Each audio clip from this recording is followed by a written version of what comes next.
பழி பேர் வாங்குறது நாங்கள் தான். ஏன்னா ஒரு பேரணியை கூட நீங்கள் வந்து ஆர்கனைஸ் பண்ண முடியல, மேலே ஏறி கை காட்ட கூட முடியாதா? கை காட்டக்கூடாதுன்னு சொன்னது போலீஸ் தான் இல்லைங்களா? மேலேயும் ஏறக்கூடாது, கீழே இறங்கக்கூடாது, காருக்குள்ளேயே வண்டியிலேயே உட்காந்துட்டு தான் வரணும் அப்படின்னு தான் போலீஸ் சொல்லியிருக்காங்க. அதை தான் நம்ம ஃபாலோ பண்ணுறோம். 20 நிமிஷத்தில் பேசணும்னு சொன்னாங்க, 20 நிமிஷம் தான் பேசினார்.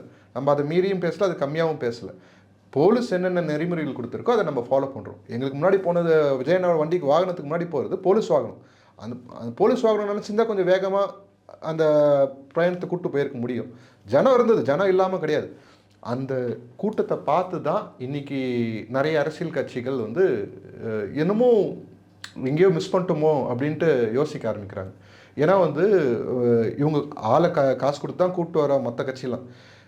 ஒரு இடத்துக்கு இப்போ இபிஎஸ் போகிறாருன்னா அது வெளியே வர விமர்சனம் என்ன சொல்கிறாங்கன்னா, அந்த இடத்துல வந்து ஆட்டு மந்த மாதிரி ஆளை இறக்கிடுறாங்க மொத்தமாக, ஆனால் வழியிலலாம் ஆளே இல்லைன்ட்டு. ஆனால் விஜயனாவுக்கு பார்த்தீங்கன்னா நேச்சுரலாக இன்னைக்கு இப்போ அரியலூர் போயிட்டு இருக்கும்போது குடும்பமாக வந்து நிற்கிறாங்க. ஊருக்கு உள்ளேருந்து நடந்து வந்து குழந்தை குட்டியோடு நிற்கிறாங்க, விஜயனாவை பார்க்கறதுக்காக நிற்கிறாங்க. அது நேச்சுரலாக வருது.